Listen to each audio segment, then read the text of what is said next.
நைட்டில் 8 மணிக்கு 3 மணிக்கு வருவாங்க. ஒரு 9 பேர் 10 பேர் வருவாங்க. அதுவும் ஆயுள் கைதி இருக்காங்களா அங்கே, ஆமாம். அவங்கள வச்சு அடிக்க வைப்பாங்க. ஓப்பா.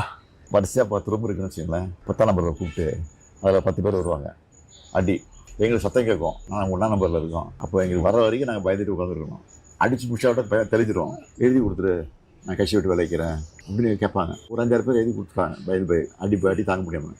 நாங்களாம் முடியாதுன்னு சொல்லிட்டோம். உயிரே போனாலும் நாங்கள் வந்து பண்ண முடியாதுன்னு சொல்லிட்டோம். மிஸ்ஸாங்கிறது மெயின்டெனன்ஸ் ஆஃப் இன்டர்னல் செக்யூரிட்டி.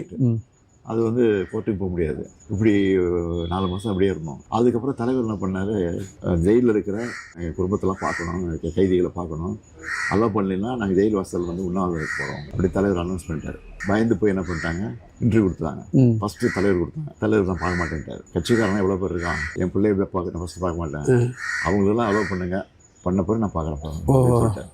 அப்படி எல்லாரும் பார்த்த பிறகு என்ன பார்த்தாரு. அப்போ கூட வரும்போது நான் என்ன பண்ணேன், ஃபுல் கேஸ் ஷர்ட் போட்டு காயம், உடம்புல காயம் இருந்தது. காயம் இதெல்லாம் மிஸ் இதெல்லாம் அது சூப்பரண்டே சொல்லி அனுப்புகிறாரு. மேலே கூப்பிட்டு இந்த காயெல்லாம் காட்டக்கூடாது, ஃபுல் கேஸ் ஷர்ட்டை போட்டுவாங்க அப்படின்னு சொல்லி ஃபுல் கேஸ் ஷர்ட்டை போட்டு சொன்னார். அப்போ தலைவர் வந்தோன்னே தலைவர் புரிஞ்சுக்கிட்டாரு. 1 வருஷம் கரெக்டாக 1 இயர் தான்.